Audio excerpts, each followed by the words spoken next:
सर्वांना नमस्कार. आपण माऊलीच्या पहिल्या ओवीचं स्मरण करूयात. ओम नमो जियात्या वेद प्रतिपात्या जय जय स्वसंवेद्या आत्मरूपा.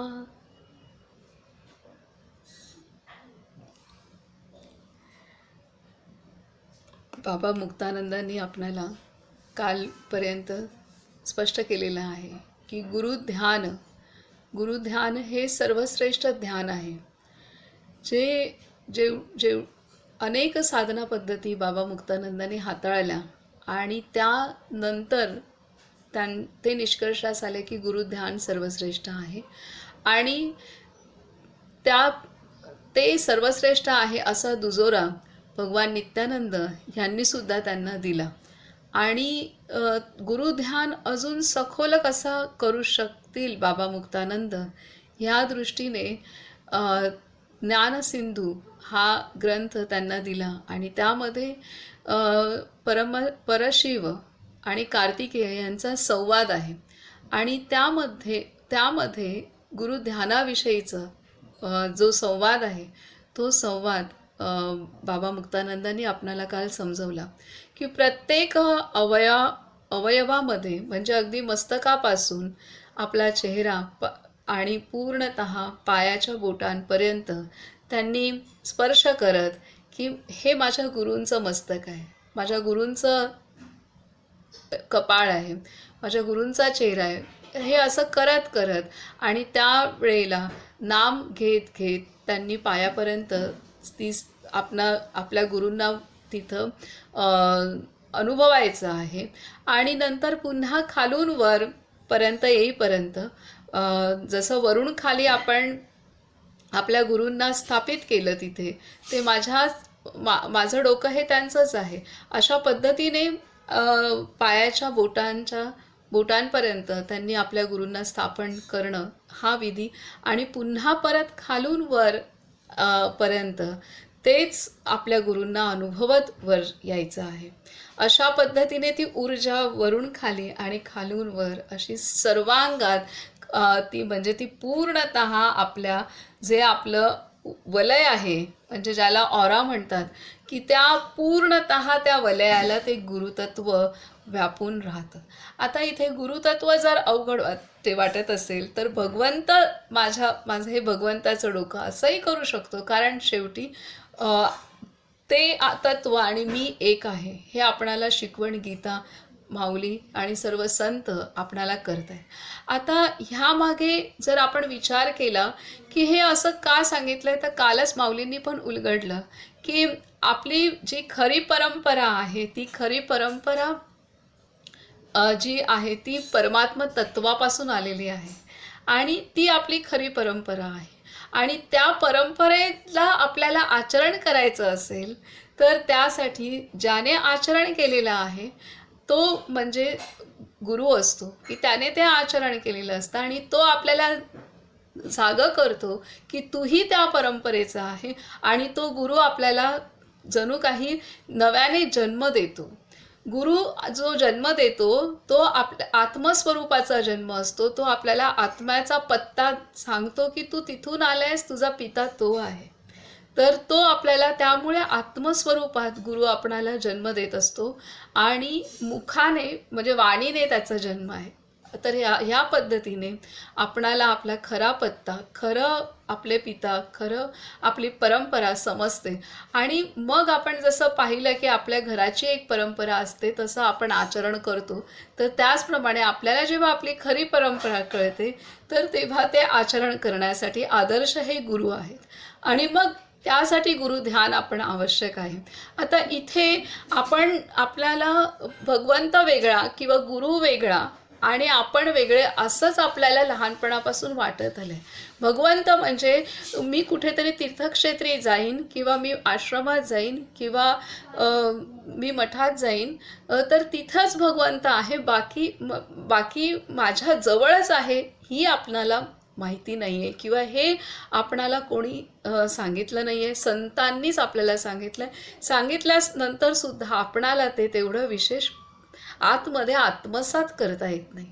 तर आता आपण आता हळूहळू करत की बाहेर भगवंत, बाहेर तर आहेच आहे, सबाह्य अभ्यंतरी अवघा व्यापून राहिला मुरारी, म्हणजे हरीचे तत्व आहे, भगवंताचं तत्व पूर्ण सबाह्य अभ्यंतरी व्यापून राहिलेलं तत्व आहे. बाहेरही आहे आणि आतही आहे.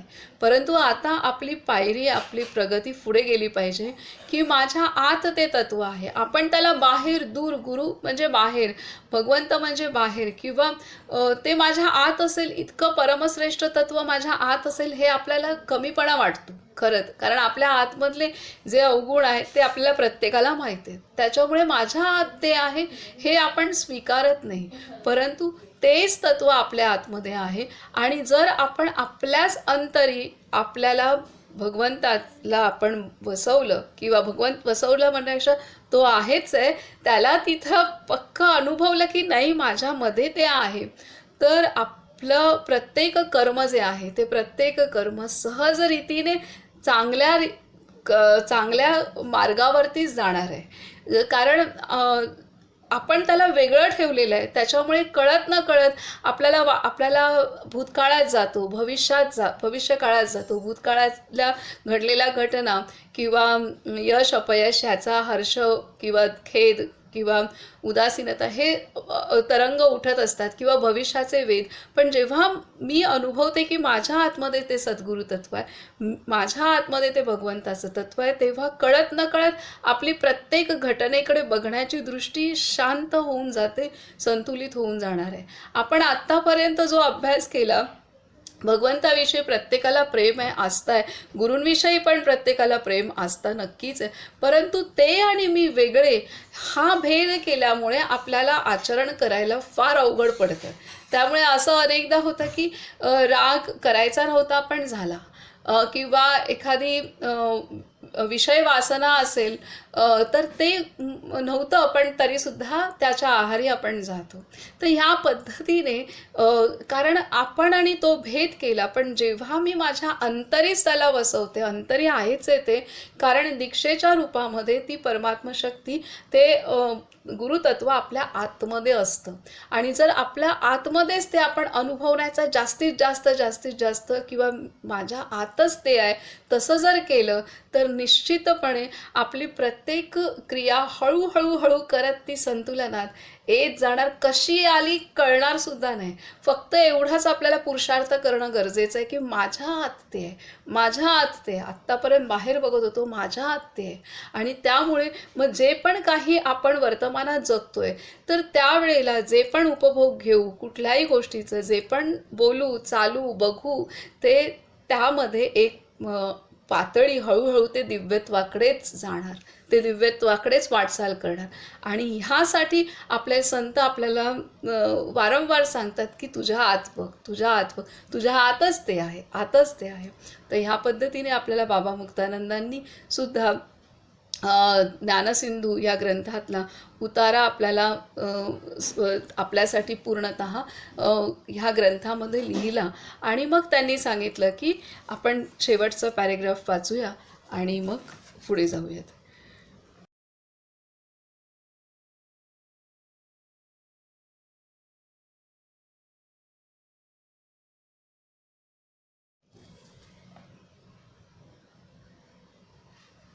बाबा मुक्तानंद म्हणतात की परशिव पुन्हा म्हणाले, हे षण्मुखा, गुरुभजनाच्या प्रभावाने शिष्य तात्काळ गुरुरूप होऊन जातो.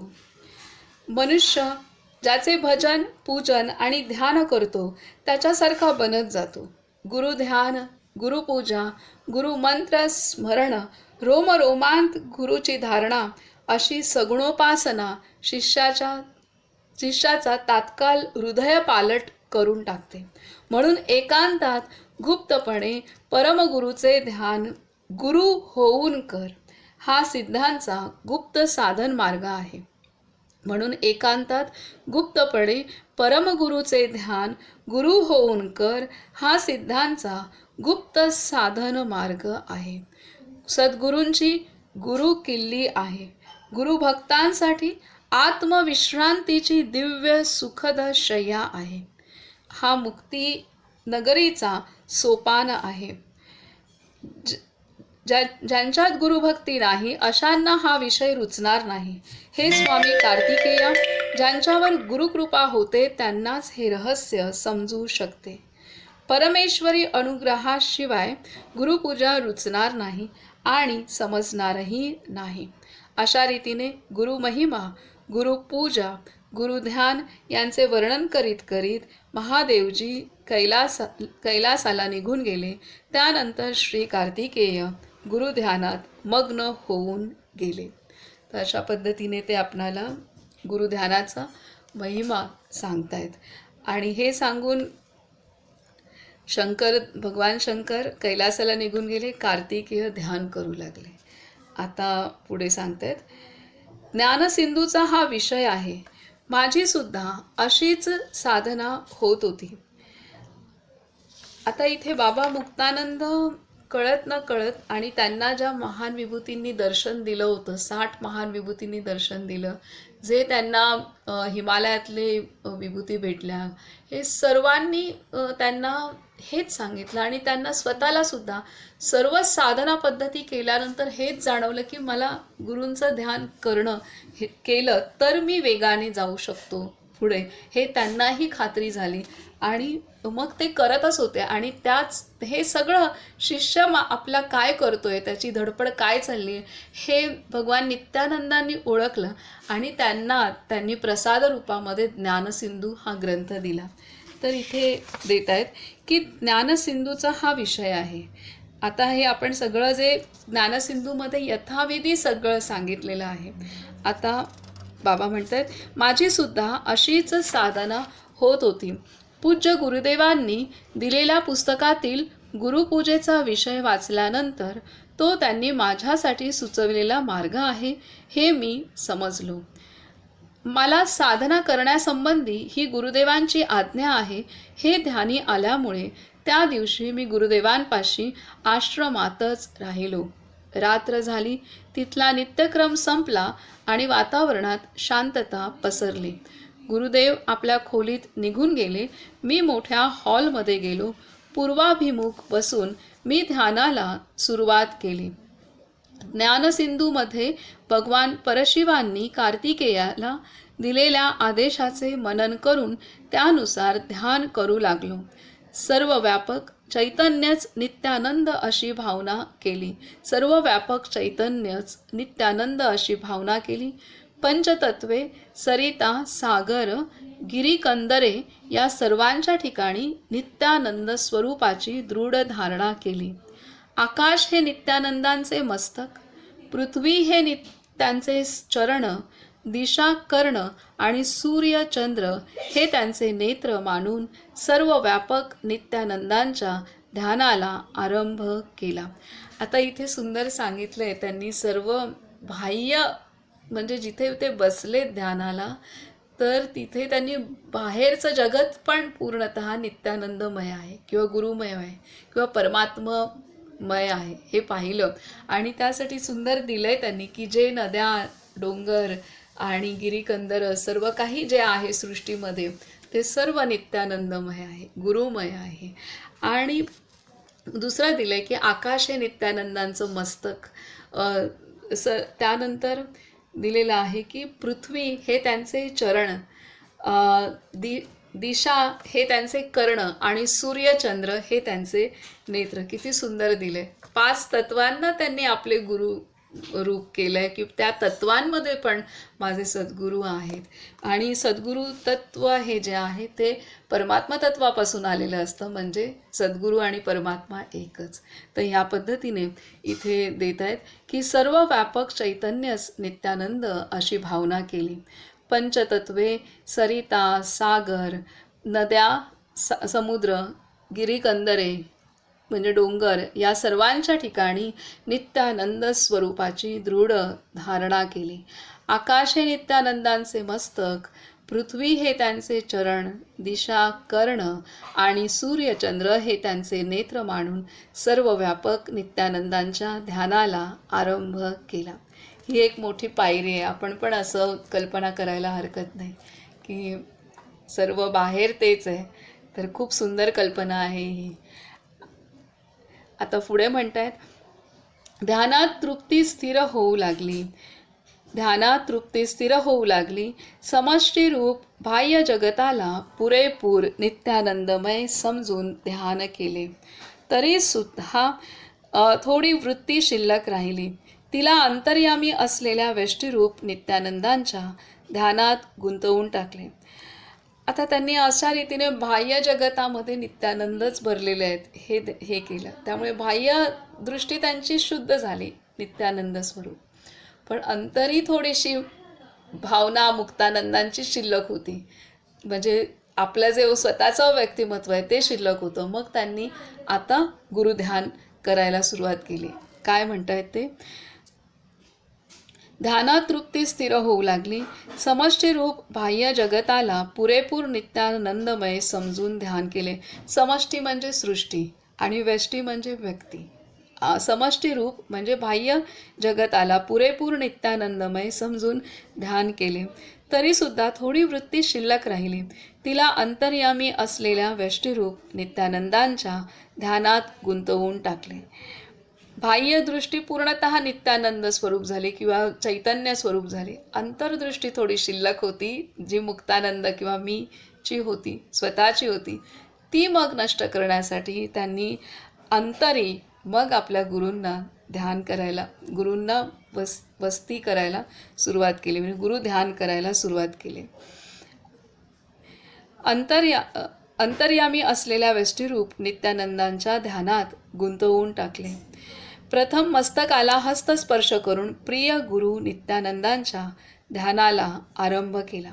मस्तकी नित्यानंद, भालप्रदेशी म्हणजे कपाळी नित्यानंद, दोन्ही कानांत माझे प्रिय नित्यानंद, माझ्या दोन्ही डोळ्यांच्या तेजांत नित्यानंद, कंठस्थानी श्री गुरु नित्यानंद, माझ्या बाहूंमध्ये नित्यानंद, माझ्या दोन्ही हस्तांमध्ये नित्यानंद, माझ्या बोटांतही बाबा नित्यानंद, माझ्या हृदयाकाशात आत्मरूपाने वास करणारे नित्यानंद, माझ्या उदरात नित्यानंद, माझ्या कटिप्रदेशी श्री योगेश्वर नित्यानंद, माझ्या दोन्ही जंघात श्री गुरु नित्यानंद, माझ्या गुडघ्याचे ठिकाणी नित्यानंद, माझ्या पायांत नित्यानंद, माझ्या चरणात नित्यानंद.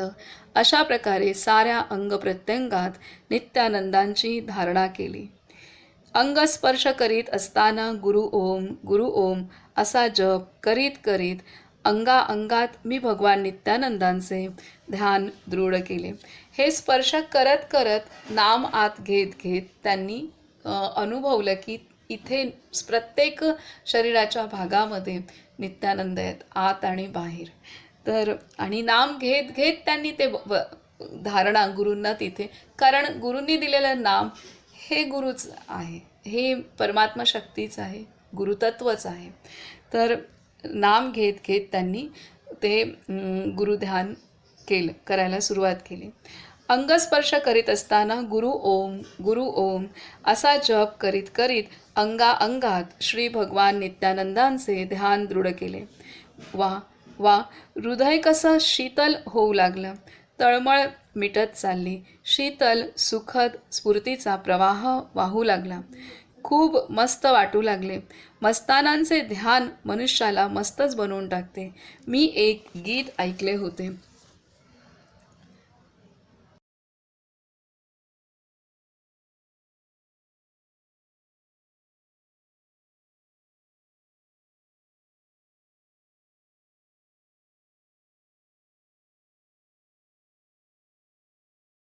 इथे देतात, मस्तानांचे ध्यान मनुष्याला मस्तच बनवून टाकते. मी एक गीत ऐकले होते. आता भगवान नित्यानंद हे पूर्णतः अवधूत अवस्थेमध्ये असलेले सिद्ध पुरुष होते. आपले सर्व संत अशा मस्त अवस्थेत असलेले, म्हणजे पूर्णतः भगवत स्वरूप अवस्थेत असलेले होते. त्यामुळे त्या मस्तीत ते असायचे. तर अशा गुरूंचं ध्यान केल्यानंतर आपली अवस्था पण मस्तच होणार आहे. तर हे देत आहेत इथे की मस्तानांचे, असे जे मस्तान आहेत की जे सतत भगवंत स्वरूप झालेले आहेत, तर अशा मस्तानांचे ध्यान मनुष्याला मस्तच बनवून टाकते. मी एक गीत ऐकले होते. आता गीत काय आहे? सफा से मिला तो सफा हो गया मैं, सफा से मिला तो सफा हो गया मैं, खुदी मिट गई खुद खुदा हो गया मैं. आता सफा ह्याचा अर्थ बघायला लागेल, मला नाही माहिती आहे, पण कदाचित भगवंत असंच असावा. पण सफा से मिला तो सफा हो गया मैं, खुदी मिट गई खुद खुदा हो गया. स्वतःचं अस्तित्व मिटलं आणि खुद खुदा हो गया. हे उर्दू आहे शब्द. अशा रीतीने अंग प्रत्यंगांत भावनापूर्वक प्रेमपूर्वक गुरुची स्थापना करून भावमय पूजेत भावपूर्ण होऊन गेलो. कुणाला ठाऊक कुठल्या सुखद शय्येवर मी निश्चिंत झोपी गेलो होतो, कोणत्या षड्रसपूर्ण पक्वान्नांचा आस्वाद घेऊन तृप्त झालो होतो, कोणत्या दिव्य लोकात वास करीत होतो. अशा आनंदांच्या लाटांवर श्री गुरु परमानंदमय सुखद समुद्रात प्रेमाच्या नावेत बसून शीतल वायूच्या मंद मंद लहरींवर झोके घेत मस्त होऊन उल्लसित होत होतो. तर अशा पद्धतीने त्यांनी आतमध्ये गुरूंची स्थापना केल्यानंतर गुरूंचे सगळे भाव त्यांच्या अंतरी येऊ लागले आणि ते विश्रांत स्थिती, आनंदाची स्थिती, मौजेची स्थिती, शांतीची, सुखाची स्थिती अनुभवू लागले. इतक्यात सर्वांना बाहेर जाण्याची सूचना देणारी घंटा वाजली. मला ध्यानात बसून 3 तास झाले होते, परंतु माझ्या ध्यानविधीची फक्त अर्धमात्रा पुरी झाली होती. संपूर्ण ध्यान पुरे झाले नव्हते. मी आता पायापासून मस्तकाच्या दिशेने ध्यान प्रक्रिया सुरू केली. आपल्या चरणांना स्पर्श करून म्हटले, हे गुरु, आपण या स्थानी स्थित व्हा. माझ्या पायांमध्ये नित्यानंद, गुडघ्यात नित्यानंद, जंघांमध्ये व्याप्त श्री नित्यानंद, कटिप्रदेशी माझे श्री नित्यानंद, पाठीत भगवान नित्यानंद, उदरात सद्गुरू नित्यानंद, नाभिस्थानी बाबा नित्यानंद, बरगड्यात नित्यानंद, हृदय कमलात परात परमानंदमय भगवान नित्यानंद, गळ्यातल्या रुद्राक्ष मालेत नित्यानंद, दोन्ही बाहूंत नित्यानंद, जिव्हेत नित्यानंद, नासिकेत नित्यानंद, मस्तकात नित्यानंद, ब्रह्मरंध्रांत सहस्त्रदलाच्या चमकणाऱ्या तेजात श्री सद्गुरू नित्यानंद. अशा प्रकारे खालून वरपर्यंत पुन्हा परमगुरू नित्यानंदांचे ध्यान केले. ध्यान करता करता हृदयात ध्यान केंद्रित झाले. हृदयात प्राणशांत भावाने स्थिर झाला. अशा रीतीने त्यांनी खालून वरून खाली आपल्या गुरूंना धारण केलं आपल्या अंतरी आणि नाम घेत घेत वरून खाली पायाच्या बोटांपर्यंत, पुन्हा खालून वर पायाच्या बोटांपासून मस्तकापर्यंत गुरूंना आपल्या अंतरी धारण केला. आणि मस्तकात जे सहस्त्रार आहे की जिथे आपलं आत्मतत्व आहे तिथे त्यांनी धारण केलं. आणि असं तिथपर्यंत त्यांनी धारण केलं पुन्हा खालून वर येत असताना. आणि असं त्यांनी आतमध्ये प्रत्येक पेशीमध्ये आपल्या गुरूंना धारण केल्यानंतर त्यांना काय जाणवलं तर मस्तकात नित्यानंद, ब्रह्मरंध्रांत सहस्त्रदलाच्या चमकणाऱ्या तेजात श्री सद्गुरू नित्यानंद. अशा प्रकारे खालून वरपर्यंत पुन्हा परमगुरू नित्यानंदांचे ध्यान केले. ध्यान करता करता हृदयात ध्यान केंद्रित झाले. असं ध्यान करता करता हृदयात ते पूर्णतः केंद्रित झालेलं आहे ध्यान. आणि हृदयात प्राण शांत भावाने स्थिर झाला. हृदयात प्राण शांत भावाने स्थिर झाला. त्या ठिकाणी ध्यान सुरू होताच मागच्या बाजूला मूलाधारात फार वेदना होऊ लागले. दिव्य बिजलीचा प्रखर धक्का बसल्याप्रमाणे वाटले. सर्वांगात अनंत प्रकारच्या नाड्यांमधून वायूचे स्पंदन होता होता ध्यानात मस्त होऊन गेलो. अशा पद्धतीने त्यांनी आपल्या प्रत्येक पेशीमध्ये डोक्यापासून पायाच्या बोटांपर्यंत, पुन्हा पायाच्या बोटांपासून मस्तकापर्यंत आणि आपलं जे मस्तकामध्ये जे आत्मतत्व आहे तिथे त्यांनी आपल्या गुरूंना धारण केलं. आणि अशा पद्धतीने धारण केल्यामुळे सहजरीतीने त्यांच्या हृदयामध्ये शांतीचा अनुभव ते घेऊ लागले. आणि ध्यान त्यांचं हृदयात स्थिर झालं, म्हणजे शांतता, पूर्णता.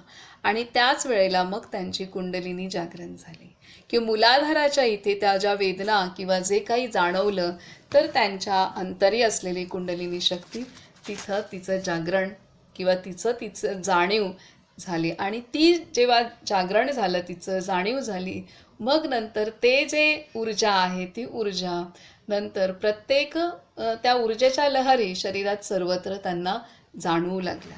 ह्या पद्धतीने आहे. तर आता इथे पुढे सांगतायत, पहाटे 3 वाजता बाबांचा आवाज ऐकू आला. आता हे सगळं ज्ञानसिंधू ग्रंथामध्ये वाचन झाल्यानंतर बाबा मुक्तानंदांनी हा प्रयोगच सुरू केला. म्हणजे स्वतः ते साधन सुरूच केलं आणि असं करत करत 3 वाजले. पहाटेचे 3 वाजले. पहाटे 3 वाजता बाबांचा आवाज ऐकू आला. ते म्हणत होते, उठ उठ. मी उठलो. मस्तीत बुडून गेलो होतो. भगवान नित्यानंदांनी हाक मारली मुक्तानंदांना. पहाटे 3 वाजले हे सगळं साधन करत करत, की त्यांनी उठवलं की उठ उठ. मी उठलो. मस्तीत बुडून गेलो होतो. हळूहळू तंद्री मिटू लागली. बाबाजींनी गरम पाण्याच्या कुंडात स्नान केले. त्यानंतर मी पण स्नान केले. पुन्हा तीच ध्यानाची अवस्था. ध्यान उत्तम प्रकारे चढू लागले. गुरुभाव वाढू लागला. अंतर्यामी शांतीचे किरण चमकू लागले. प्रातःकाल झाला. अंतर्यामी शांतीचे किरण चमकू लागले. हे वाक्य आपण आत ठेवायचे हृदयात. अंतर्यामी शांतीचे किरण चमकू लागले. प्रातःकाल झाला. भगवान नित्यानंद बाहेर येऊन पलंगावर बसले. सर्व लोक दुरूनच दर्शन करीत होते. नेहमी माझी पाळी सर्वांच्या नंतर येत असे. मी दर्शन घेऊन तिथेच उभा राहिलो. बाबाजी म्हणाले, बरोबर, हेच ध्यान.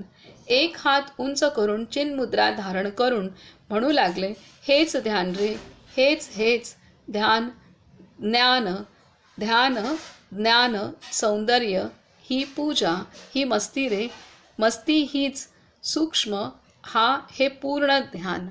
काय म्हणाले ते? त्यांनी आशीर्वाद पण दिला त्यांना भगवान नित्यानंदांनी, की हेच ध्यान रे, हेच ध्यान. ज्ञान सौंदर्य ही पूजा, ही मस्ती रे.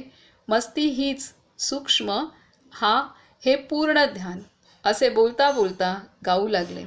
त्यांनी मला ध्यानाची पूर्ण दीक्षा दिली आहे हे माझ्या लक्षात आले. त्यांनी ध्यानाचा विधी बसवून दिला बाबा मुक्तानंदांना.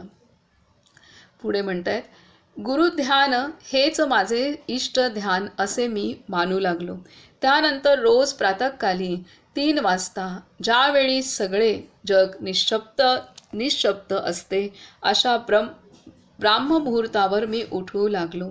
ही वेळ ध्यानाला आणि भजनाला अनुकूल असते. रोज प्रथम स्नान करून सर्वात्मभावाने सर्व दिशांना नमस्कार करून माझ्या प्राणप्रिय श्री गुरूंचे ध्यान करू लागलो. दिव्य ध्यान होऊ लागले. कधी कधी स्नान करता आले नाही तरी हातपाय तोंड धुवून जीभ साफ करून शुचिर्भूत होऊन ध्यान करीत असे. ध्यान संपल्यावर 1 चक्कर मारून येत असे.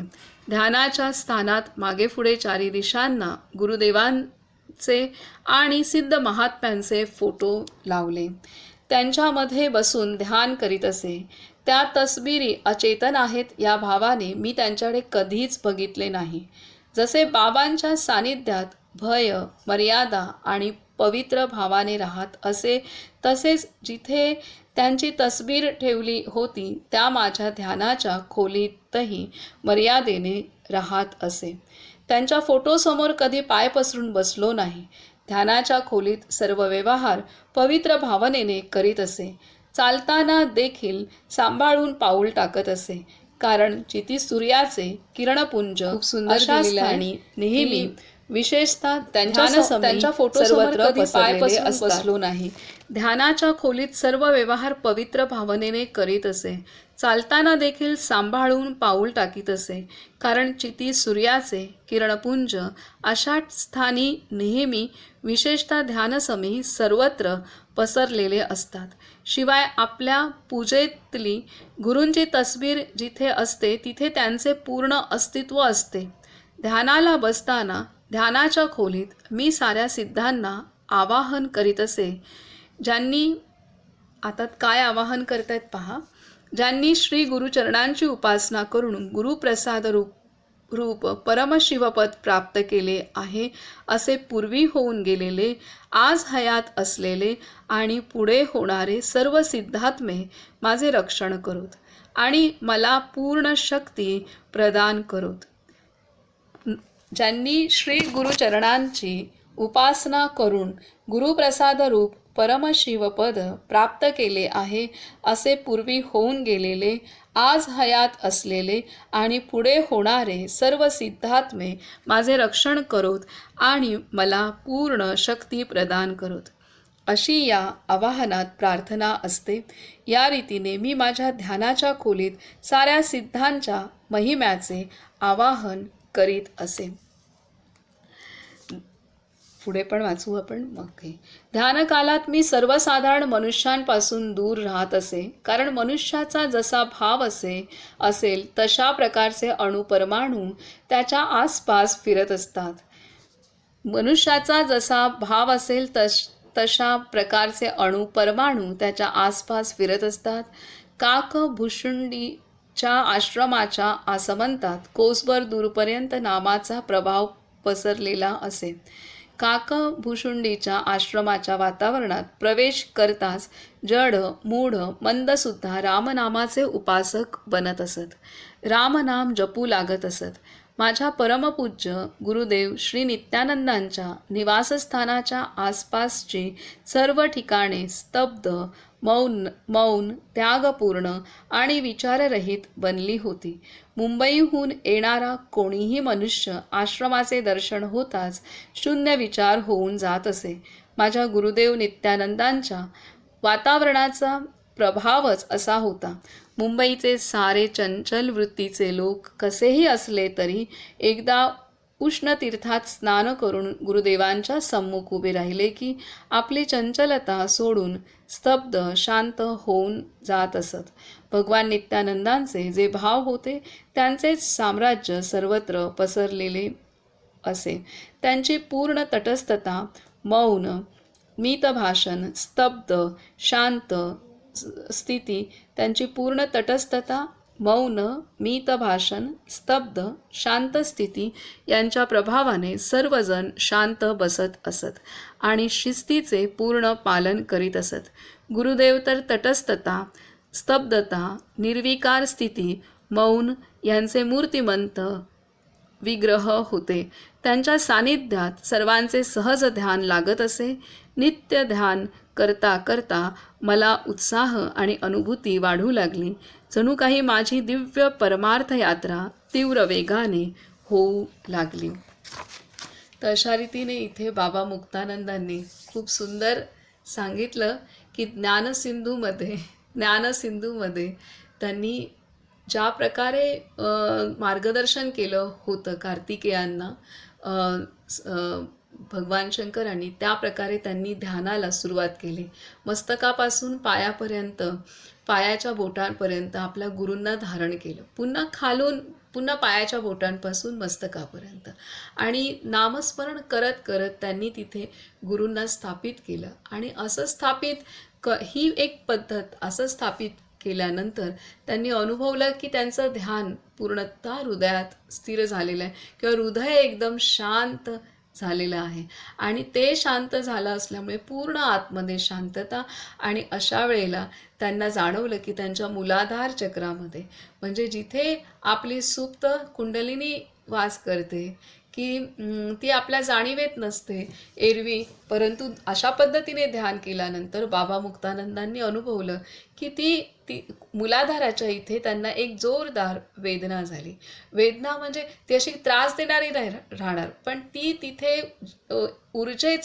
ऊर्जा तिथून मोकळी झाली, तिथून ऊर्जा ती ती ऊर्ध्व दिशेला आली आणि ते त्यांना जाणवलं आणि ती ऊर्जा तिथून प्रसरण पावल्यानंतर ती पूर्णतः ती प्राणशक्तीबरोबर ती पूर्णतः शरीरात पसरली. हे त्यांना ह्या पद्धतीने ते त्या ध्यानाच्या मग मस्तीमध्ये ते खोलीत बुडून गेले. आता सुरुवातीला हे आपल्या प्रत्येक अवयवांमध्ये त्यांनी गुरूंना धारण केलं, ही सुरुवात आहे.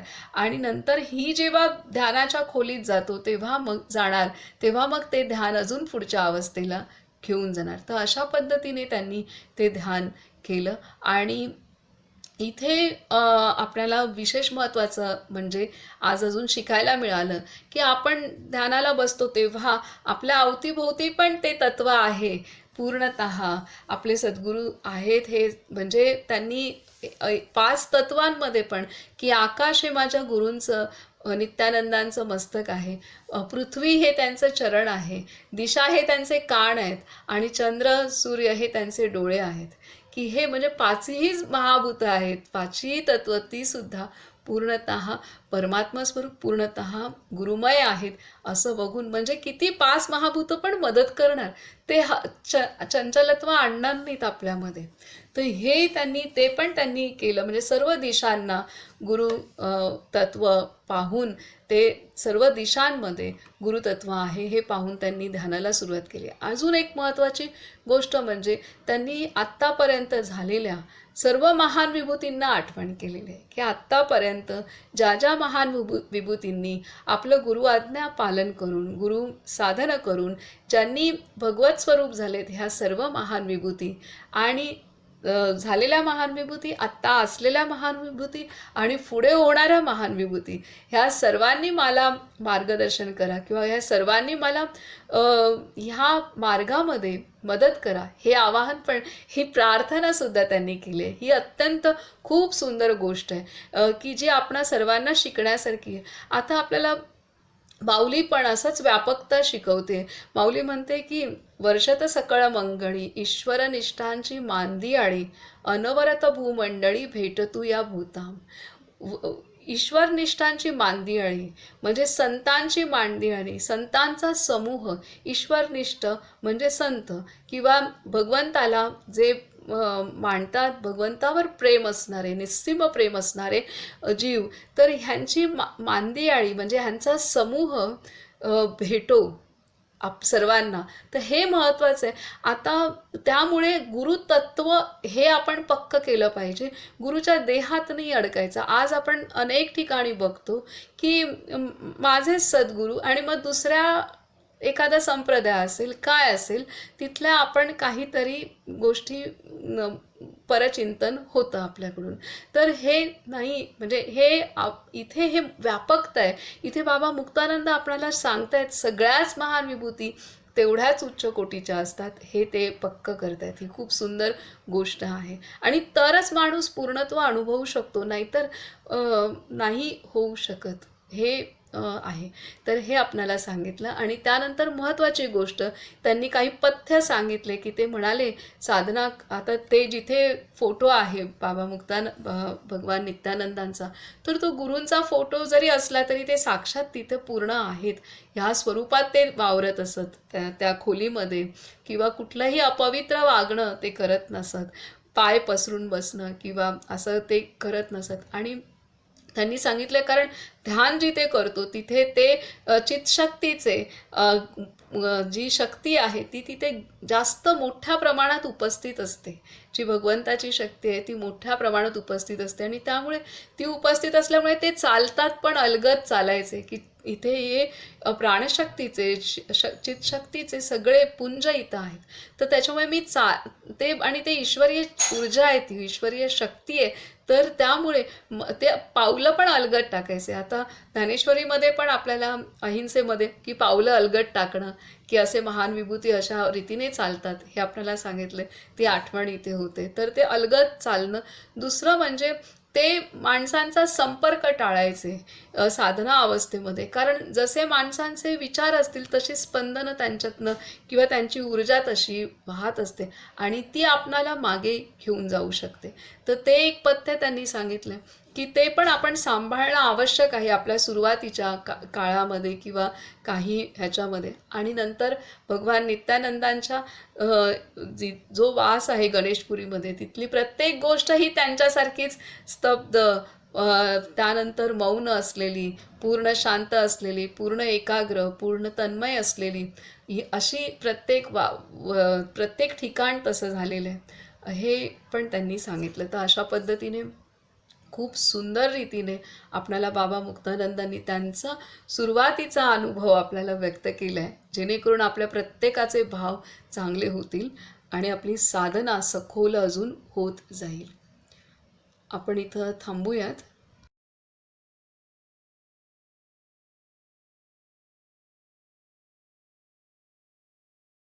तर एक गोष्ट अजून एक आहे की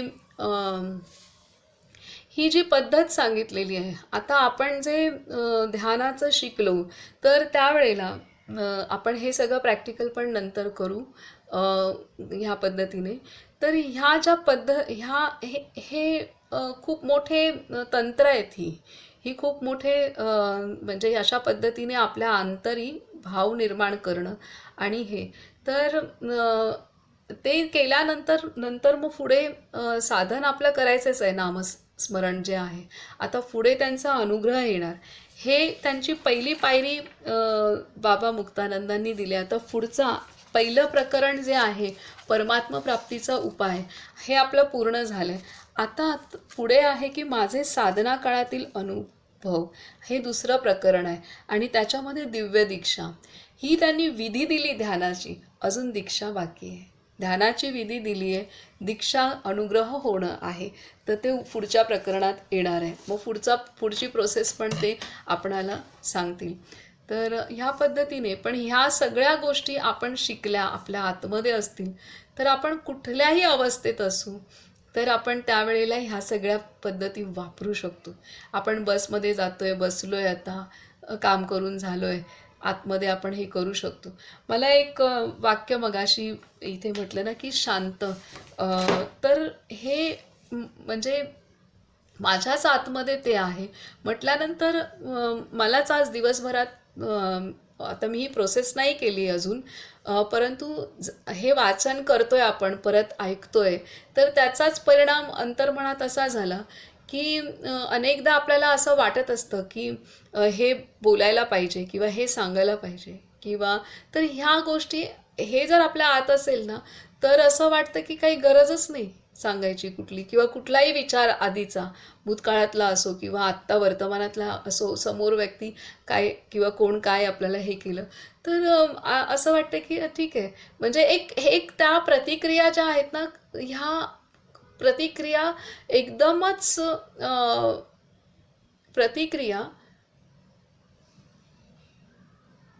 प्रतिक्रिया एकदम आपल्या मंद होऊन जातात की ज्याची शांत होऊन जातात. हे मला आज दिवसभरात तरी थोडं जाणवलेली गोष्ट आहे.